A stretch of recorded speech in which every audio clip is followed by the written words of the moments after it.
Hi అండి. Today పొదరిల్లు episode ఏం జరిగిందో చూద్దామా? ఒరేయ్! ఏంట్రా ఇంకా మహాలక్ష్మి వాళ్ళు రాలేదు. వస్తూ ఉంటారన్నయ్య. నువ్వేం కంగారు పడకు. ఆ గాయత్రిని తీసుకురావడానికి ఎళ్లారు కదా! నేనెంత టెన్షన్ పడుతుంటే నువ్వు ఏంట్రా ప్రతిదానికి చేత్తన్నావు నువ్వు. నువ్వు ప్రతిదానికి ఏంట్రా ఇలాగా? లేదన్నయ్య వచ్చేస్తారు చూడు అదిగో వచ్చేసింది కారు. అని అనేసరికి కారులోంచి మహాలక్ష్మి, కేశవ, చక్రి బయటకొస్తారు. ఏంటిది అందరూ వస్తున్నారు గానీ గాయత్రి రావట్లేదేంటి అంటే, వీచోర్ పెట్టుంటారన్నయ్య. మరి ఆట పట్టిస్తున్నారంటావా ఏంటి అనేసరికి, ఏంటన్నయ్య గాయత్రి ఏది వీచోర్ ఉందా? ఆట పట్టించింది చాలులే అన్నయ్య అని అంటాడు. లేదురా గాయత్రి రాలేదు. నిజమే పెద్ది గాయత్రి రాలేదు. అదేంటమ్మా ఏమైంది? నువ్వు తీసుకొస్తానని వెళ్ళావు కదా! అప్పుడు వస్తానంది కానీ ఇప్పుడు రానంది గాయత్రి. ఎందుకలా? ఏమో పెద్ది నాకేమీ అర్థం కావట్లేదు పెద్ది. అసలు ఏం జరిగిందో కూడా తెలియట్లేదు. నాతో ఫోన్లో కూడా చెప్పింది. నేను భావం తప్ప ఎవరిని చేసుకోనని కూడా చెప్పింది. కానీ ఇప్పుడు ఏమైందో తెలీదు. రాను అంది పెద్ది అని అనేసరికి ఇంకా స్టాక్ స్టన్ అయిపోయి అలా ఉంటాడు పెద్ది. పోనీలే అమ్మ నువ్వేం చేస్తావు? అది కాదు పెద్ది, నన్ను క్షమించు పెద్ది. నువ్వు నువ్వు నేను చెప్పాననే కదా నువ్వు రెడీ అయ్యి వచ్చావు. నీ పెళ్లి చేస్తాననుకున్నాను. కానీ నన్ను క్షమించు పెద్ది అనేసరికి నువ్వేం చేయగలవమ్మా? అది రాను. నేను అసలు ప్రేమించలేను అంది కదా! వదిలే అమ్మా అని అనేసరికి ఈ లోపల ఏంటండి ముహూర్తం దాటిపోతుంది అనేసరికి పంతులు గారు ఏంటి 10 నుంచి 10 నిమిషాలకు వచ్చేస్తుంది, 10 నిమిషాలకు వచ్చేస్తుంది అని అన్నారు. ఇప్పుడు 10 నిమిషాలకు కాదు కదా రావట్లేదా? పెళ్ళి ఆగిపోయిందా? పోనీలే అయ్యా నువ్వేనా పెళ్లి కొడుకువి? నీకు పెళ్లి యోగం ఉందో లేదో? అసలు పెళ్లి రాత ఉందో లేదో?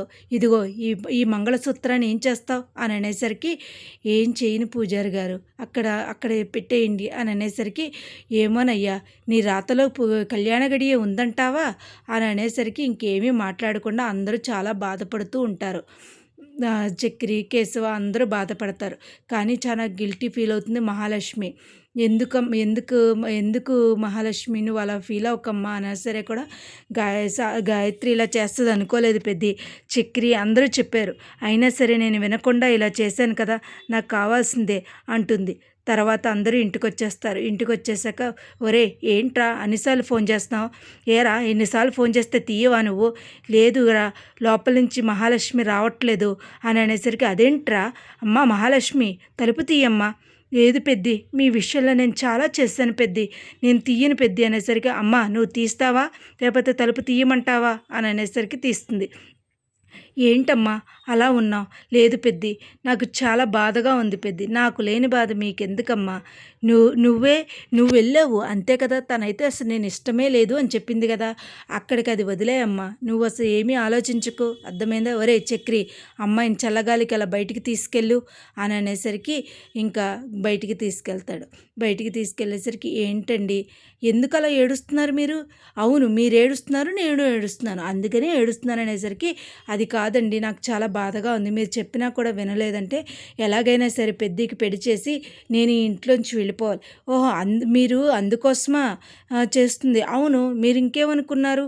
లేదులేండి మా ఇంటి కోసం మీరు ఆలోచిస్తున్నారని అనుకున్నానంటే లేదు అని అనేసరికి పదండి అని అంటాడు. పొద్దున్నే లేచి అందరూ కూర్చుని ఉంటారు. అన్నయ్య నాకు కాఫీ ఇవ్వలేదు. మీకు బుద్ధుందా? అసలు బుద్ధుందా? అసలు ఎలాంటి పరిస్థితిలో ఉన్నాడు పెద్ది అసలు ఆలోచిస్తున్నారా అని అనేసరికి అందరికీ కాఫీ ఇస్తాడు. ఈలోపు కేశవ వచ్చి అన్నయ్య నాకు కూడా కాఫీ ఇవ్వలేదు అన్నయ్య అనేసరికి అనేసరికి దున్నపోతుల్లా ఉన్నారంటుందా ఏంటి అని అందరినీ తిడుతుంది. తిట్టి పెద్ది అమ్మ వెళ్ళొస్తాను, అన్నీ కూర అన్నీ చేసి ఉంచాను అంటాడు. ఈ లోపల గాయత్రికి సంబంధం వస్తుంది.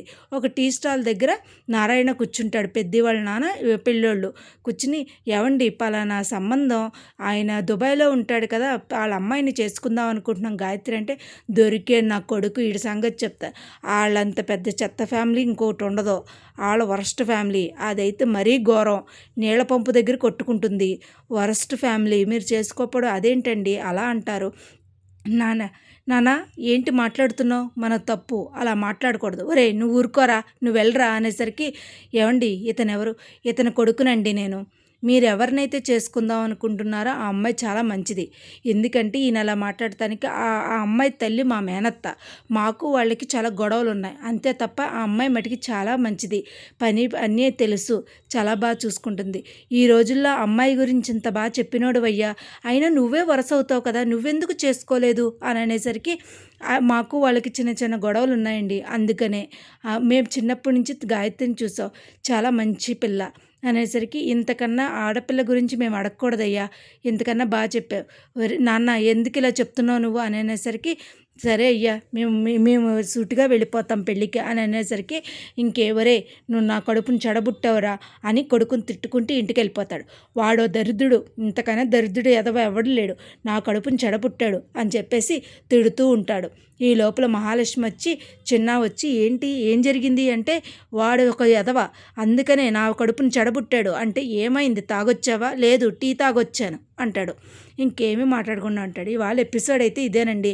అసలు పెద్దికి లోపలున్న ఎమోషన్ బయటకు వస్తుందా, అసలు ఏం జరుగుతుంది నెక్స్ట్ ఎపిసోడ్లో చూద్దాం. నా వీడియోస్ కనుక మీకు నచ్చినట్లయితే లైక్ చేసి షేర్ చేసి సబ్స్క్రైబ్ చేయండి. కానీ వాళ్ళ ఎపిసోడ్ అయితే ఇది. కానీ గాయత్రితో పెళ్లి జరుగుంటే ఇంకా బాగుండేది. కానీ అసలు పెళ్లి జరగకుండా చేశారు. అసలు ముందు ముందు ఎపిసోడ్లో ఏం జరుగుతుంది, మహాలక్ష్మి ఎవరినైనా తీసుకొచ్చి పెళ్లి చేసేసి బయటికి వెళ్ళిపోదాం అనుకుంటుంది ఏంటో చూద్దాం. Thank you.